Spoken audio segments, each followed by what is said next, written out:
The discovery. Captain Park pressed his face against the observation deck window, staring out at the endless expanse of stars.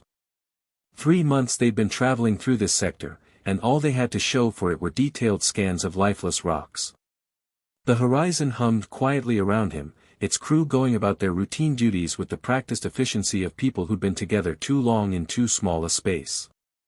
Another beautiful day in paradise, he muttered, checking the navigation display.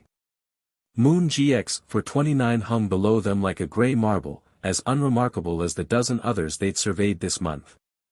Officer Hannah Lee sat hunched over her sensor array, methodically scanning electromagnetic frequencies. The work was tedious, but someone had to monitor for signs of technology or unusual energy patterns. Earth Command had been very clear about their mission: find anything that might indicate intelligent life or habitable worlds. She was reaching for her coffee when the display suddenly lit up with activity. "Captain." Her voice cut through the bridge's quiet atmosphere. "I'm reading some kind of energy signature from the surface. This isn't natural." Park was beside her workstation in 3 quick strides. "What kind of readings?" "Structured energy patterns, definitely artificial." "And Captain?" She paused, double-checking her instruments. "It's coming from underground. Deep underground." The captain felt his pulse quicken. After months of finding nothing but ice and rock, this could be exactly what they'd been hoping for. "Get Science Officer Kim up here, and prep the landing team. Full first contact protocols." 20 minutes later, Officer Kim had confirmed the readings. The tall, serious scientist adjusted his glasses as he studied the data. "Whatever's down there has been running for a very long time. The energy signature suggests highly advanced technology. Could it be dangerous?" Park asked. "Unknown. But if it's been running this long without maintenance, it's either incredibly well built or..." Kim paused. "Or someone's still down there." The landing team assembled quickly. Besides Kim, they took 2 junior officers and full scientific equipment. As they suited up, Park addressed them over the comm. "Remember, we follow every protocol. No unnecessary risks, no touching anything until we know what it is. If this is first contact, we do it right." The shuttle descended through the thin atmosphere toward the barren surface. Moon GX-429 looked even more desolate up close, nothing but gray rock and ancient craters stretching to the horizon. "Energy source is definitely subsurface," Kim reported as they landed. "About 200 meters northeast of our position." They walked carefully across the rocky terrain, their boots crunching on the gravelly surface. The energy readings grew stronger as they approached a cluster of large boulders. "Here," Kim said, consulting his scanner. "The signal's coming from directly below us." It took them an hour of searching before they found it, a smooth section of dark metal barely visible between 2 massive rocks. Unlike the rough, natural stone around it, this surface was perfectly flat and unmarked by time. "Definitely artificial," Kim breathed, running his gloved hands over the material. "But there's no obvious way to open it." They tried everything: pressure, heat, electromagnetic pulses. Finally, almost by accident, one of the junior officers leaned against a specific spot while examining the edges. The surface suddenly shimmered and slid silently aside. "Well," Park's voice crackled over the comm from the ship, "I guess somebody wants visitors." The passage beyond was dark and clearly artificial. Smooth walls curved downward, disappearing into blackness. Kim led the way, his helmet light cutting through the darkness as they descended into the moon's depths. What they found at the bottom would change everything. The awakening. The chamber that opened before them defied imagination. Kim's flashlight beam swept across walls lined with technology that seemed to pulse with dormant energy. Screens, conduits, and devices of unknown purpose filled the space, all covered in a fine layer of dust that suggested immense age. "My God," whispered one of the junior officers. But it was the center of the room that truly took their breath away. A crystalline pod, roughly human-sized, stood on a raised platform. Inside, suspended in a glowing blue fluid, floated a creature unlike anything in Earth's databases. It was small, perhaps the size of a house cat, but its form was elegant and alien. 6 delicate appendages moved slowly in the fluid, while its translucent body pulsed with patterns of blue and green light that flowed across its surface like living art. "It's beautiful," Kim murmured, approaching the pod carefully. His scanner was going crazy with readings. "Captain, you need to see this." "What have you found?" Park's voice crackled through the comm. "A stasis pod. And it's occupied." The silence from the ship was telling. Finally, Park's voice returned, tight with controlled excitement. "Is it alive?" Kim studied his instruments. "Very much so. Brain activity is complex, almost like it's dreaming. The pod appears to be some kind of life support system, incredibly advanced. This technology is beyond anything we have." "Age estimates?" "Based on the surrounding materials and the dust accumulation, millions of years, Captain. This chamber is ancient." Park's decision came quickly. "We're bringing it back. Full containment protocols. If that thing has been sleeping for millions of years, we're not going to be the ones to kill it through carelessness." The extraction took hours. The pod was heavier than it looked, and they had to be extraordinarily careful not to damage any of the supporting systems. Throughout the process, the creature inside remained peaceful, its light patterns continuing their slow, hypnotic dance. Back aboard the Horizon, they established a secure laboratory around the pod. Kim and his team worked around the clock, running every scan they could manage without opening the containment. "The neural activity is remarkable," Kim reported to Captain Park after 3 days of observation. "This isn't just intelligent life, it's highly intelligent. And these light patterns aren't random. They have structure, complexity. I think it's a form of communication." "You mean it's trying to talk?" "I think it's dreaming in a language we don't understand." Park nodded grimly. "What about the pod itself? How long will it keep functioning?" Kim's expression grew troubled. "That's the problem. The power source is failing. It's been running for millions of years, but now." He gestured at the readouts.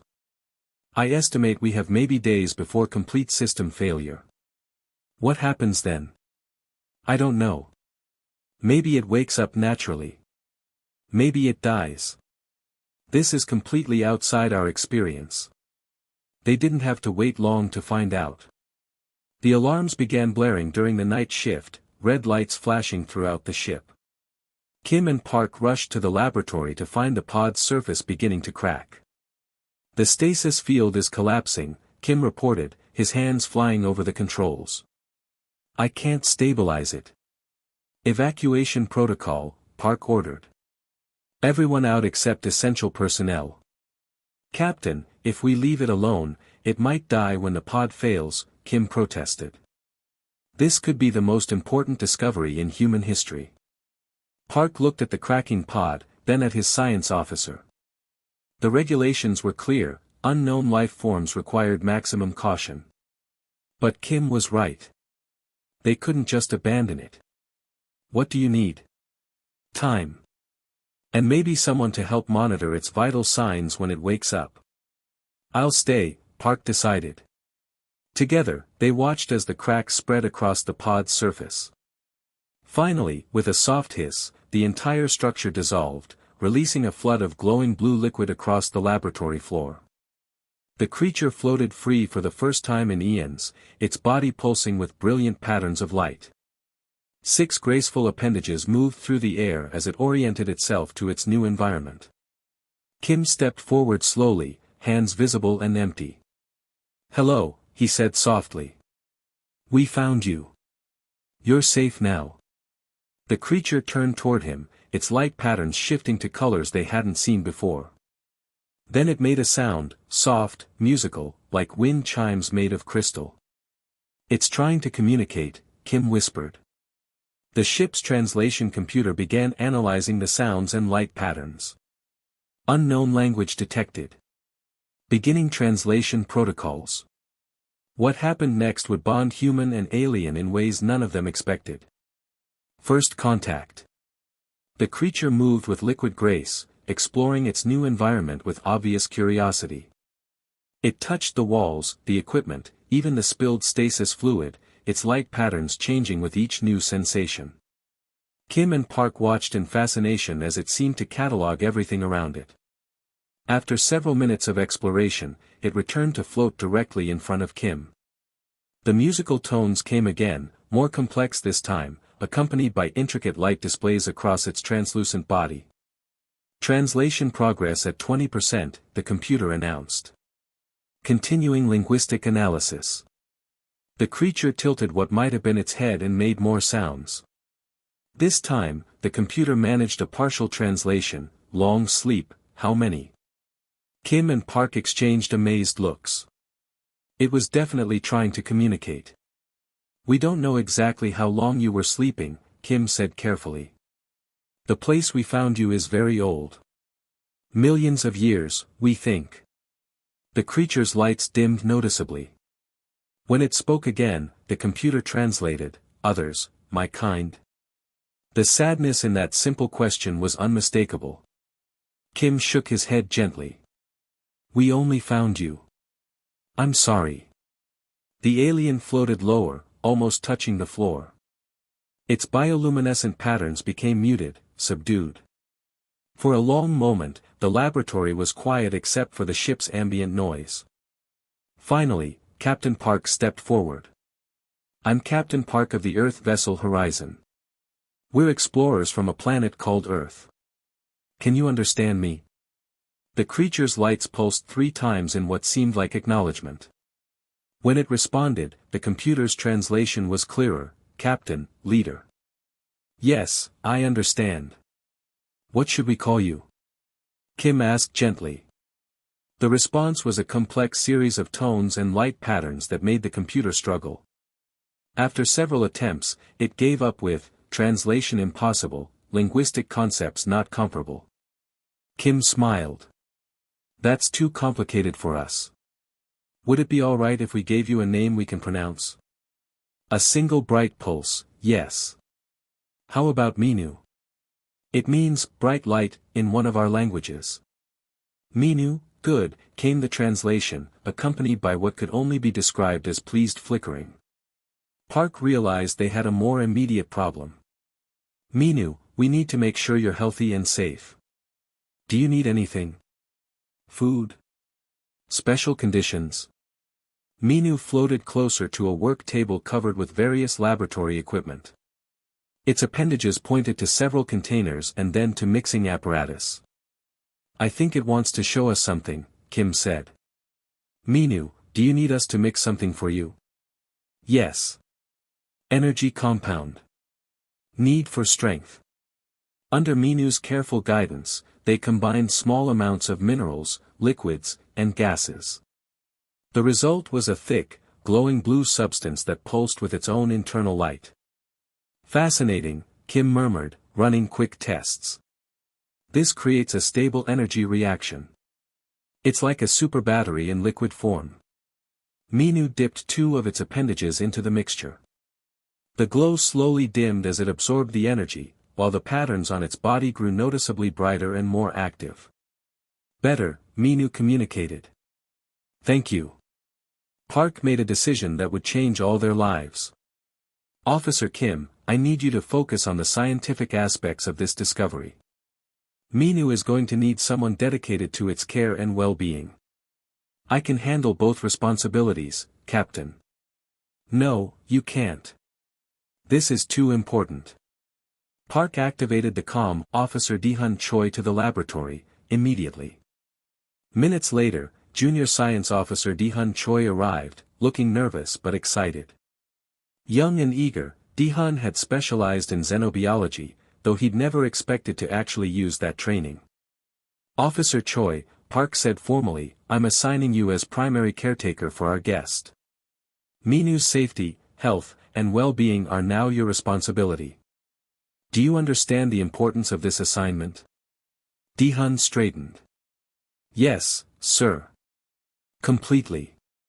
Minu had been watching this exchange with obvious interest. Now it floated over to Dehun and gently touched his hand with one thin appendage. The computer translated its next words, "Thank you, Boss Dad." The laboratory fell silent. Then Dehun smiled, the tension breaking. "I guess that makes it official." Kim chuckled. "Congratulations, Dehun. You just became the first human to be adopted by an alien." As they began the complex process of establishing communication protocols and care procedures, none of them realized how much this small, ancient being would come to mean to all of them. Minu had awakened not just from stasis, but into a new kind of family, one that spanned the stars. Growing bonds. 2 weeks had passed since Minu's awakening, and the horizon had become a different ship. Dehun had transformed half of his quarters into a specialized environment for their alien guest, installing full-spectrum lighting and climate controls. Minu seemed to thrive in the warmer, brighter space, spending hours floating near the artificial suns Dehun had created. "You're spoiling it," Officer Kim teased during one of his daily check-ins. "Boss Dad takes care of family," Minu interjected, its translation now nearly perfect thanks to the computer's learning algorithms. The statement was accompanied by light patterns that Kim had learned to recognize as contentment. Dehun blushed. "It's not spoiling. It's proper xenobiological care." The truth was, Dehun had become genuinely attached to Minu. The alien was endlessly curious about human culture, technology, and daily life.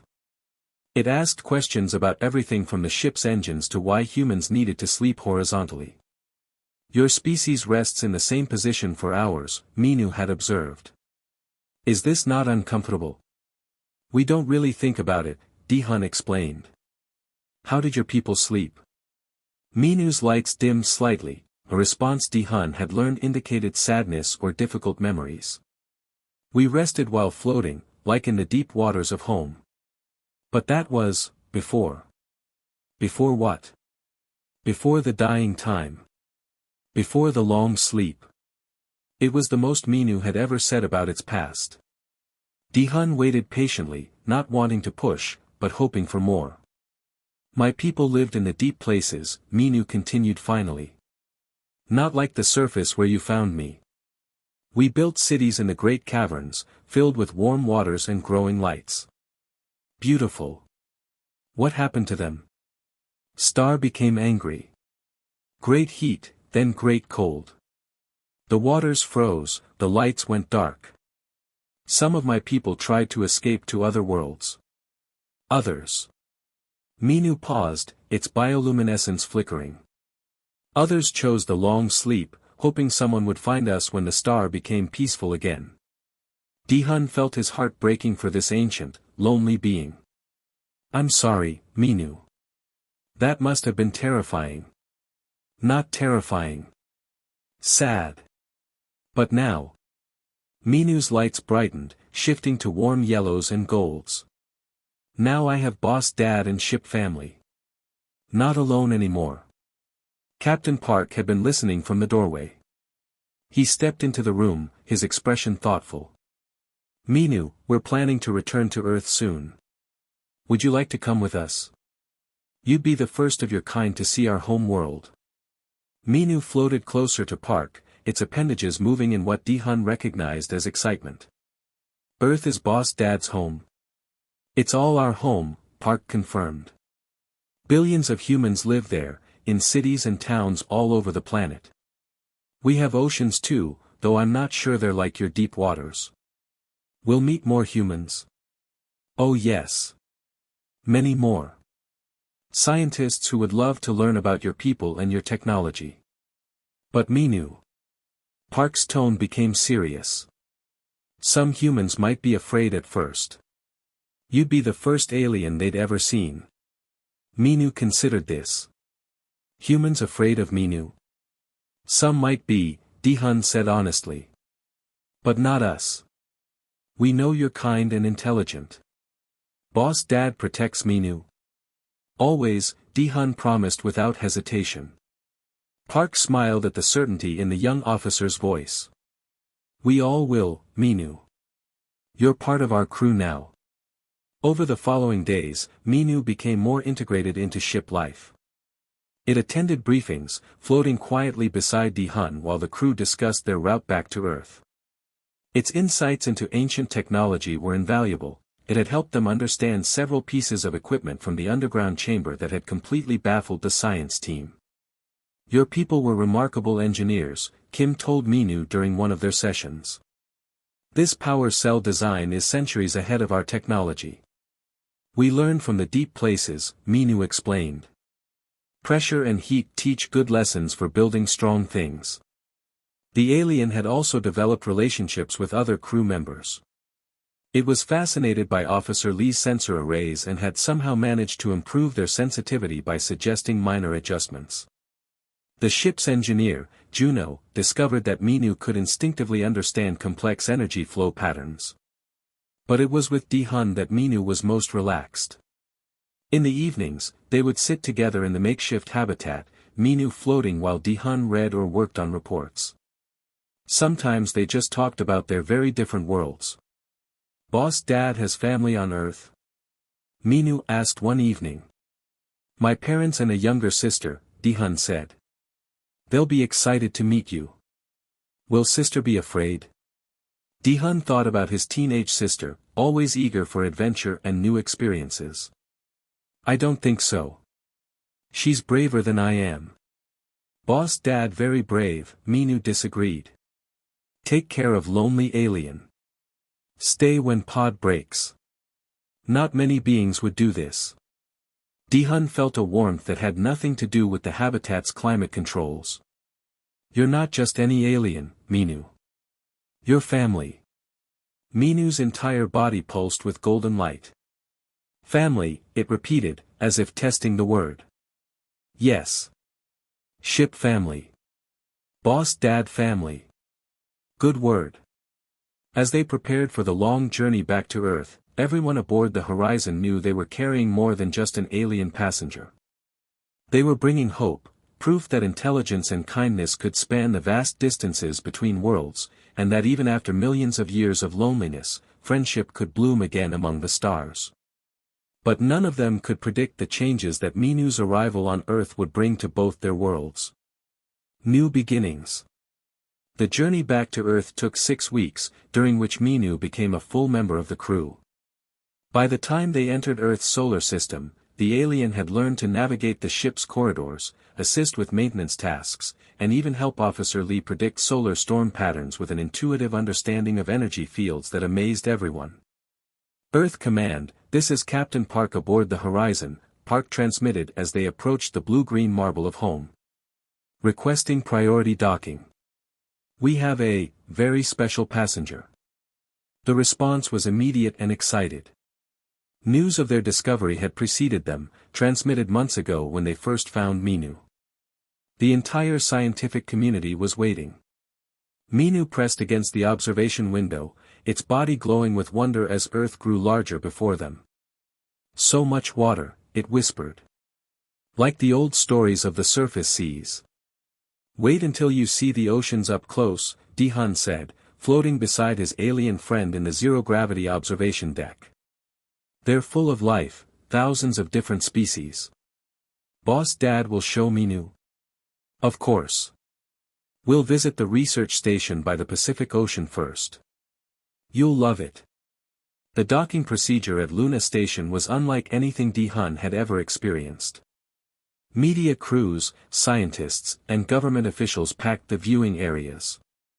But Park had insisted on strict protocols. Minu would meet only a small group initially, people who had been briefed extensively on first contact procedures. Dr. Sarah Chen, Earth's leading xenobiologist, was the first person Minu met outside the ship's crew. She approached slowly, hands visible, speaking in the calm, gentle tones that had become standard for Minu interactions. Hello, Minu. I'm Dr. Chen. We're very honored to meet you. Minu floated closer, its lights shifting through curious patterns. Doctor, like Officer Kim? Yes, like Officer Kim. I study life from other worlds, though you're the first I've actually met. Dr. Chen, meet my boss Dad, Officer Dehun, Minu said, its translation now carrying subtle emotional undertones that still amaze the linguistics team. Dr. Chen smiled at Dehun. I understand you've been taking excellent care of our guest. Minu's been taking care of all of us, really, Dehun replied. It's remarkable how much we've learned from each other. The next months were a whirlwind of careful, gradual introduction to Earth and human society. Minu was housed in a specially constructed habitat at the Pacific Research Center, with Dehun remaining as its primary caretaker and liaison. The facility was built partially underwater, allowing Minu to experience something closer to its ancestral deep-water environment. It's not the same as home, Minu admitted on their first day in the new facility, but it feels peaceful. Minu's presence had effects no one had anticipated. Its insights into energy manipulation led to breakthroughs in clean power generation. Its understanding of deep-pressure engineering revolutionized underwater construction. But perhaps most importantly, its gentle nature and obvious intelligence began changing how humans thought about life in the universe. Minu gives us hope, Dr. Chen told the media during one of the carefully managed press conferences.